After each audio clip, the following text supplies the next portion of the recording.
यह है समांतर श्रेणी वाले प्रश्नावली का पहली जो प्रश्नावली है उसके चौथे का ये 5वां सवाल है।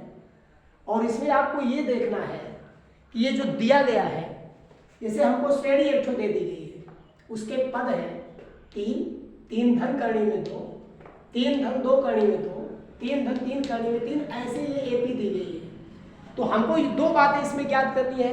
पहले तो ये बात सिद्ध करनी है कि ये एपी है कि नहीं, यानी ये समांतर श्रेणी है कि नहीं। और अगर समांतर श्रेणी है तो हमको 3 और पद उसके ज्ञात करने हैं। यहाँ पर कितना पद दिया है, 1 2 3 4, हमको 5वां 6वां और 7वां पद और ज्ञात करना है। तो इसमें देखते हैं, पहले हम क्या करेंगे, इसका पहला पद 3 है, a1 बराबर 3, दूसरा पद a2 बराबर 3 धन करणी में 2, और तीसरा पद a3 बराबर 3 धन 2 करणी में 3 है।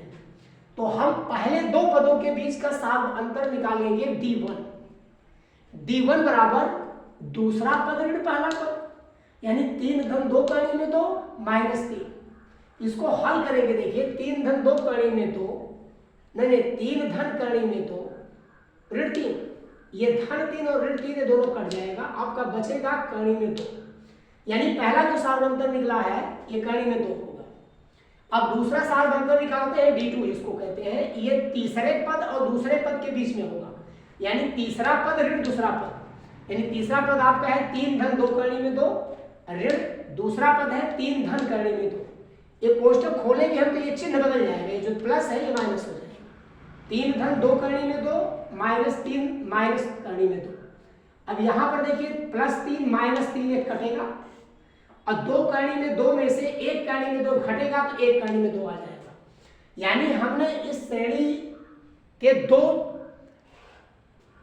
अंतर निकाले, दो सार्वंतर निकाले और दोनों बराबर आ गया, यानी इनका सार्वंतर क्या है, करणी में 2। जब सार्वंतर बराबर है तो यह समांतर श्रेणी है। ये जो पद दिए गए समांतर श्रेणी में है। अब समांतर श्रेणी वाली बात सिद्ध हो गई, तो हमको 5वां पद 6वां पद और 7वां पद निकालना है। 5वां पद का यह सूत्र होता है a धन 4d, यहाँ पे दिया हुआ, आगे इस श्रृंखला में मिलेगा आपको, यानी 3 धन 4 गुणे करणी में 2। इसको हल करेंगे तो 3 धन 4 करणी में 2 आ जाएगा। यहाँ छठा पद होगा a + 5d, यानी 3 + 5 गुणे करणी में 2, 3 + 5 करणी में 2 यहाँ आ गया। 7वां पद जो है उसी तरीके से a + 6d, यानी 3 धन 6 करणी में 2, ये 3 धन 6 करणी में 2 आ गया। यानी हमको श्रेणी के अगले 3 पद जो मिले हैं वो है 3 धन 4 करणी में 2, 3 धन 5 करणी में 2 और 3 धन 6 करणी में 2 होंगे। इस प्रकार आंसर आया, क्योंकि करणी के पद इसमें है इसलिए सवाल जो है महत्वपूर्ण है।